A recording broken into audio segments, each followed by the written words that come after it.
Assalamualaikum warahmatullahi wabarakatuh. Pada kesempatan kali ini saya ingin menceritakan kisah seseorang yang menjadi korban santet. Awalnya dia merupakan pengusaha rumah makan di sebuah kota besar di Jakarta. Hingga suatu ketika dia mengalami sebuah penyakit gatal yang sangat luar biasa. Untuk menyembuhkan penyakitnya ini, dia berobat ke sana kemari sampai hartanya terkuras habis. Apa yang terjadi sebenarnya? Langsung kita masuk ke ceritanya. Kisah ini merupakan pengalaman dari narasumber yang pernah buka warteg di salah satu kota besar, yaitu Jakarta. Kejadian ini terjadi di tahun 90-an. Beliau mempunyai usaha yang sudah berjalan selama hampir 20 tahun lamanya. Namun, di akhir tahun 2002, usaha itu harus gulung tikar. Sebab apa yang menyebabkan usaha yang sudah dikelola, ditekuni sampai puluhan tahun itu sampai gulung tikar? Awal kisahnya, sebut saja Pak Karto. Dia yang dikenal sebagai orang yang sosialnya itu luar biasa terhadap lingkungan di mana dia tinggal, yaitu di salah satu kota besar di Jakarta. Pak Karto yang berasal dari kampung datang ke Jakarta dengan membuka usaha warteg sampai akhirnya bisa sukses dan memiliki aset-aset yang berharga. Pak Karto juga dikenal dengan orang yang tidak percaya dengan hal-hal gaib. Dia selalu mengesampingkan dengan unsur-unsur apapun tentang larisnya warteg yang dikelolanya. Pak Karto selalu membantah apa yang disangkakan orang-orang sekitar tentang perilaku-perilaku ataupun hal-hal yang berurusan dengan gaib. Nah, ini juga tentang kejadian yang membuat wartegnya itu sampai gulung tikar. 1 tahun sebelum akhirnya menutup wartegnya, Pak Karto ini mengalami sakit-sakitan yang awalnya hanya sekedar seperti sakit kulit biasa. Penyakit kulit biasa itu disebabkan karena cuaca pancaroba yang kadang hujan, kadang panas, kadang angin yang membuat kulitnya gatal. Pak Karto juga mempunyai alergi, jadi hanya mengira itu gatal biasa akibat cuaca yang berubah-ubah. Dia sudah berusaha mencari obat di apotik, bahkan lewat dokter spesialis. Penyakit yang diderita itu selama 1 minggu pertama diobati lewat obat-obatan biasa, namun tidak kunjung membaik, hanya kering. Tapi nanti di tengah malam, Pak Karto akan merasakan gatal lagi. Hampir setiap malam itu tidak bisa istirahat, dan itu berlangsung selama 1 minggu berturut-turut. Minggu berikutnya, Pak Karto mencoba berobat ke puskesmas dan rumah sakit. Di puskesmas hanya dikasih obat dengan suntikan, katanya itu seperti cacar air, namun tetap saja sama sekali tidak ada perubahan. Di rumah sakit, katanya hanya gatal biasa akibat cuaca, dan hanya diberikan obat pereda. Mulai dari itu, Pak Karto yang mengalami gatal-gatal, urusan wartegnya pun diserahkan ke istrinya. Karena Pak Karto yang merasakan bagaimana tubuhnya yang secara tiba-tiba gatal, menggaruknya sampai terluka. Dari berbagai obat kulit di apotik dibelinya, obat dari dokter pun sudah dicobanya. Tidak sampai di situ saja, Pak Karto berusaha mencari cara lain untuk mengobati penyakitnya. Pak Karto yang mendatangi dokter spesialis penyakit yang diderita atau yang dialami itu katanya hanya alergi debu. Namun dari berbagai dokter yang dikunjunginya ini tidak ada yang sama dalam menyebutkan penyakit yang diderita Pak Karto. Sampai bulan berikutnya, Pak Karto mendatangkan lagi seorang dokter spesialis untuk menyuruh merawat dirinya di rumah. Selama 1 bulan, penyakit kulit yang tadinya cuma ada di kaki sekarang menjalar ke bagian atas. 2 bulan kondisinya semakin parah yang membuat istri dan anak-anaknya itu sampai bingung harus bagaimana. Sakit yang diderita Pak Karto sama sekali tidak ada perubahan. Sebenarnya apa yang menyebabkan Bapak sakit seperti itu? Dari dokter umum yang dikunjungi sampai dokter spesialis didatangkan merawat secara langsung di rumahnya. Semua usaha yang dilakukan keluarganya itu tidak memberikan dampak positif. Bulan berikutnya mendatangkan lagi dokter spesialis yang berbeda untuk merawat di rumahnya sendiri selama 1 bulan. Karena sakit kulit yang tadinya cuma sedikit, semakin hari semakin menjalar ke seluruh tubuh. Dan itu pun berimbas pada anaknya Pak Karto yang mungkin 2 bulan belum terasa biaya operasional yang mendatangkan dokter spesialis ke rumah, menebus obat yang setiap obat itu harganya mahal, dan itu setiap hari 3 kali obat. Awal dia mendatangkan dokter spesialis itu belum terlalu terasa, tapi lama-kelamaan membludak karena sampai 4 bulan lamanya Pak Karto mengidap penyakit kulit yang tidak jelas apa sebabnya. Walaupun banyak orang mengatakan bahwa Pak Karto itu kena guna-guna, tapi jawaban dari Pak Karto selalu membantah apa yang orang-orang sanggahkan terhadap hal-hal mistis. Pak Karto sama sekali tidak mempercayai hal itu. Dia masih menjalani obat secara nyata dengan mendatangkan dokter spesialis sampai 4 bulan lamanya. Aset-asetnya mulai dari mobil itu dijual untuk biaya berobatnya, sementara pendapatan wartegnya masih standar. Tentang Pak Karto yang punya penyakit kulit ini membuat orang-orang atau konsumen yang tadinya berlangganan ketika tahu kalau Pak Karto sedang mengalami penyakit kulit, mereka yang beranggapan penyakit itu akan menular, orang-orang yang berlangganan di wartegnya satu persatu itu pergi, berpindah ke yang lain, dan itu berimbas pada pendapatannya Pak Karto yang kian berkurang. Pengeluaran setiap harinya pasti, tetapi pendapatannya tidak jelas, dan itu terus-menerus berlanjut. Akhirnya warteg yang sudah dibangun selama puluhan tahun kian sepi pembeli. Pak Karto yang merantau di Jakarta, hasil yang didapatkan mulai dari aset-aset yang banyak, namun satu persatu dijual untuk biaya perawatan Pak Karto selama 4 bulan. Pak Karto disarankan oleh keluarganya untuk melakukan operasi kulit di luar negeri. Saran itu pun dilakukannya. Selama 1 bulan harus bolak-balik ke luar negeri. Biaya yang dikeluarkan pun sangat banyak. Tetangganya yang tahu keadaan perekonomian keluarganya Pak Karto yang sudah berubah ikut prihatin melihatnya, dan mereka beranggapan kalau sakitnya Pak Karto ini karena guna-guna ilmu hitam, bukan sakit sewajarnya. Tapi tetap saja Pak Karto tidak mempercayai dengan hal-hal yang bersifat mistis. Setelah dioperasi di luar negeri yang mengakibatkan semua aset-asetnya hanya tersisa rumah dan juga wartegnya, sementara pegawai karyawan yang bekerja di warteg satu persatu pun keluar dengan alasan mereka takut ketularan penyakitnya yang diderita Pak Karto.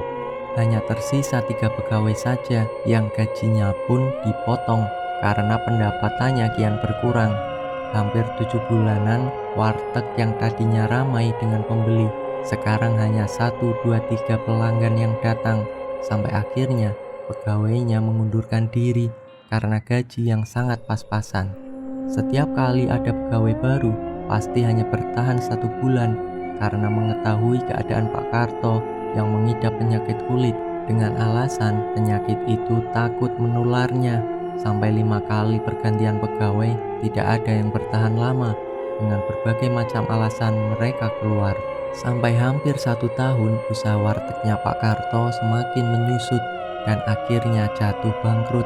Sementara kondisi Pak Karto sendiri semakin parah.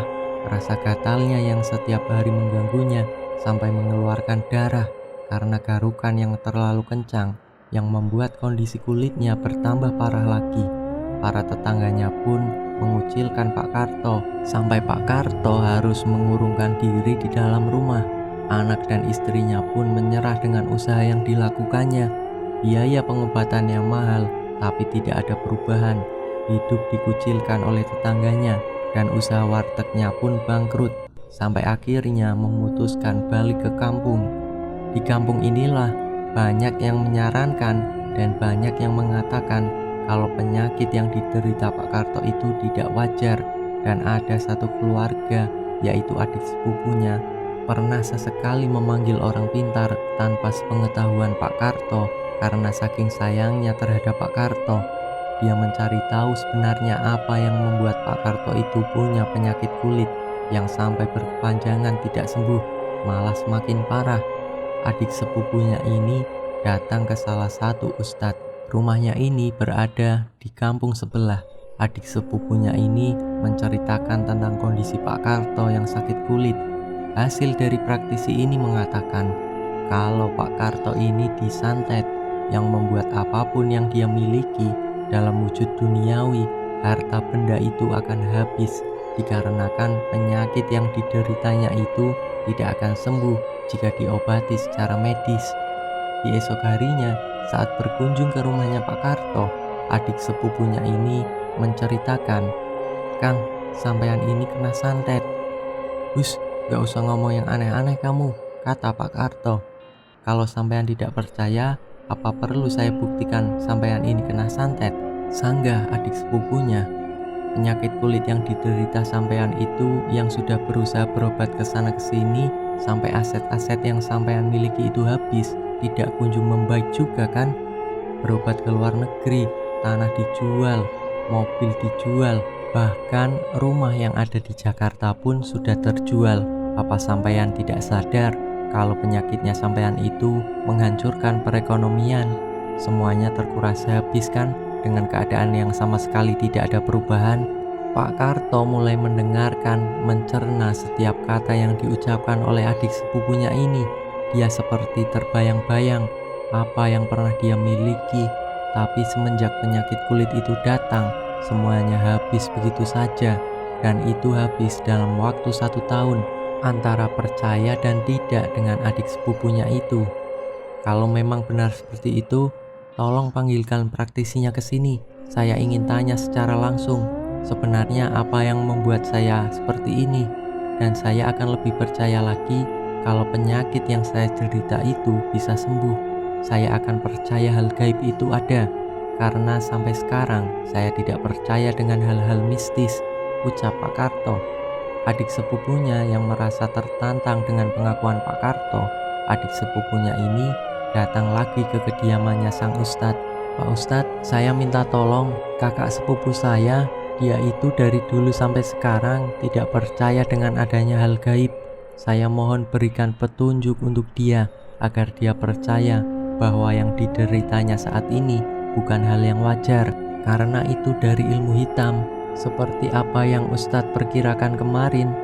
Singkat ceritanya, Ustadz itu datang ke tempatnya Pak Karto. Mereka mengobrol dengan kondisinya Pak Karto yang hampir seluruh tubuhnya semacam ada bintik-bintiknya. "Mohon maaf, mungkin kalau dulu orang bilang itu seperti borok atau koreng yang menjalar ke seluruh tubuh. Ini yang saya ceritakan kemarin, tolong diterima. Beliau bisa membuktikan kalau sakitnya sampean itu tidak wajar." Setelah perbincangan itu, Ustadz menyuruh Pak Karto untuk mengambil air wudhu untuk melakukan sholat hajat. Nah, sepupunya Pak Karto ini yang mendengar Pak Karto disuruh ambil wudhu, seketika itu juga kaget melihat tangan, kaki, dan wajahnya Pak Karto yang terkena air langsung gatal-gatal. Luar biasa gatalnya yang membuat tangan dan kakinya berdarah akibat garukan yang terlalu kencang. Gatal sekali. "Mohon maaf Pak Ustadz, kalau terkena air pasti akan gatal seperti itu," ujar adik sepupunya Pak Karto. "Iya, sudah lakukan tayamum saja." "Maaf Pak, saya seumur-umur belum pernah yang namanya tayamum," ucap Pak Karto. "Ya sudah, saya akan ajarkan." Langkah demi langkah, Pak Karto diajarkan tayamum dengan bacaan doanya sampai selesai. Setelah selesai tayamum dengan keadaan sakit, Pak Karto melakukan sholat hajat dalam keadaan duduk, tidak berdiri sepenuhnya. Karena penyakit yang diderita itu membuat kakinya tidak kuat untuk berdiri lama. Ustadz mengajarkan setiap gerakan sampai selesai dan dilanjutkan dengan berzikir. "Saya minta tolong seluruh keluarga agar membacakan ayat-ayat ruqyah agar pengaruh jahat sihir atau ilmu hitam dan atau apapun hal yang tidak baik itu bisa luntur. Semoga dengan izin Allah apa yang menjadi penyebab sakitnya Pak Karto bisa terangkat." Ustadz dan keluarganya Pak Karto mulai membaca ayat-ayat ruqyah. Suasana di rumah yang sebenarnya ada kipas angin, namun mereka semua sangat merasakan hawa panas di dalam rumah itu. Dengan suasana yang begitu panas, sang ustadz terus melantunkan doa yang diyakininya dan seluruh keluarganya Pak Karto tidak ada yang boleh berhenti membaca ayat ruqyah, baca istighfar, sholawat Nabi sampai hampir 2 jam lamanya. Dengan kondisi Pak Karto yang menggeliat mendengar bacaan doa yang dibacakan Ustadz termasuk keluarganya, sampai tubuhnya Pak Karto ini sangat kepanasan. Terus baca istighfar, sholawat Nabi, ayat-ayat ruqyah, jangan berhenti. Tidak bisa dibayangkan bagaimana sakitnya tubuh Pak Karto saat diruqyah. Pak Karto seperti orang yang kesurupan, memberontak ke sana kemari dengan erangan kesakitan dan kepanasan. Keluarganya percaya kalau ada sesuatu yang janggal yang membuat kondisi Pak Karto seperti itu. Suasana rumah seperti dipanggang di atas bara api. Suara gaduh pun terdengar. Tolong kalian terus membaca sholawat Nabi. Nanti akan saya jelaskan apa yang sebenarnya terjadi, ujar Ustadz sembari membacakan doa di hadapan seember air. Tubuhnya memberontak dengan kuat. Kepalanya yang dipegang oleh Pak Ustadz dengan dibacakan doa. Semakin lama tubuhnya Pak Karto melemah seperti orang pingsan. Astagfirullah, Bapak kenapa? Bapak kenapa? Tenang, jangan disentuh dulu. Insya Allah pengaruh jahat sihir atau ilmu hitam yang ada di balik penyakit yang diderita Pak Karto ini insya Allah sudah mulai luntur. Setelah itu sang Ustadz mengambil air lalu ditorehkan ke lehernya Pak Karto. Baluran air dari mulai tangannya, lehernya sampai ke kaki. Keluarganya yang melihat itu sempat kaget karena biasanya setiap kali tubuhnya Pak Karto terkena air maka langsung bereaksi gatal. Tapi berbeda dengan air yang dibalurkan oleh Pak Ustadz. Mohon maaf Bu, coba siapkan bak mandi dan sebagian air barokah ini dicampurkan buat mandi. Istrinya yang mendapatkan perintah tersebut langsung bergegas berdiri dari tempat duduknya menuju ke kamar mandi. Anak laki-lakinya memapah Pak Karto yang akan ke kamar mandi.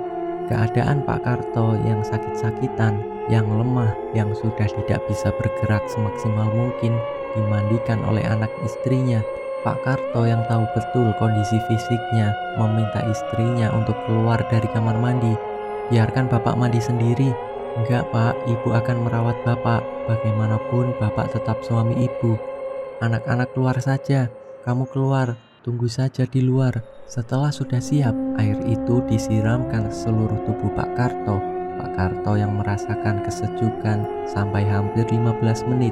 Luka yang ada di tubuhnya itu seakan-akan rontok. Luka yang seperti sisik ikan itu terkelupas dengan sendirinya. Istrinya yang melihat itu pun kaget dan tentunya senang. Setelah selesai, keadaan Pak Karto yang semula lemah tak berdaya sampai harus dipapah. Tanpa disadari, Pak Karto keluar dari kamar mandi itu tidak ditopang oleh istrinya. Melangkahkan kakinya itu seperti tidak ada beban. Istrinya pun sempat kaget. Hati-hati Pak, nanti jatuh. Pak Karto menengok ke belakang. Dia baru sadar kalau dirinya berjalan sendiri tanpa dibantu oleh istrinya. Di luar kamar mandi, Ustadz, adik sepupunya, termasuk anaknya sedang menunggu. Setelah semuanya beres, mereka semua duduk di ruang tamu. Ustadz yang menjelaskan tentang apa yang sebenarnya terjadi. Kalau memang itu semua yang dirasakan Pak Karto akibat dari pengaruh sihir yang selama ini ada di dalam tubuhnya Pak Karto. Semoga ini akhir dari sihir itu menyerang Pak Karto. Tapi mohon maaf, semua apa yang Bapak alami saat ini itu semua karena Allah. Jika Allah tidak berkehendak, kesembuhan tidak akan didapatkan oleh Pak Karto.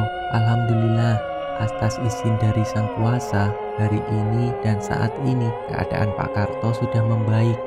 Setelah mendengar penjelasan dari Sang Ustadz, saat itu juga Pak Karto meyakini bahwa di dunia ini bukan hanya dimiliki atau dihuni oleh makhluk hidup dengan kasat mata saja, tapi mereka yang ada di alam lain, alam gaib, mereka pun ada di sekeliling kita.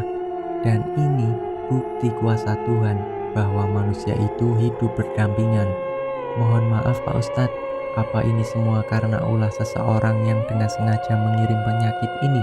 Tanya Pak Karto. Wallahu alam Pak, saya tidak bisa menyebutkan siapa orangnya. Saya takut kalian punya rasa dendam.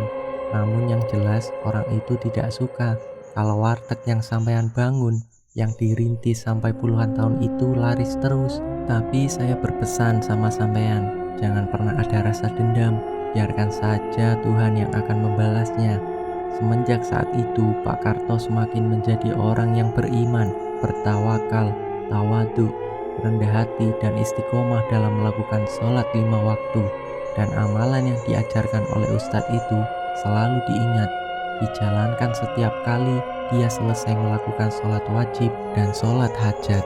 Dari semenjak saat itu, alhamdulillah setelah kondisinya sudah mulai pulih, ia teringat kembali akan wartegnya. Tapi keadaan yang sudah tidak memungkinkan untuk perjalanan ke Jakarta, akhirnya tempat untuk berjualan warteg itu dijual untuk biaya hidup di kampung. Dan sekarang lebih bersyukur dengan keadaan tubuhnya yang diberikan kesehatan. Alhamdulillah, hanya harta yang habis, bukan nyawanya yang hilang. Selesailah cerita ini. Dari cerita ini kita bisa mengambil hikmah dan pelajaran bahwa segala sesuatu yang ada di dunia ini, kita tidak sendiri. Ada alam lain yang selalu berdampingan, dan kita pun tidak boleh menyepelekan akan hal itu. Kita harus mempunyai sopan santun. Jangan pernah sesekali berhubungan dengan ilmu hitam yang bisa membahayakan diri kita sendiri. Akhir kata, wassalamualaikum warahmatullahi wabarakatuh.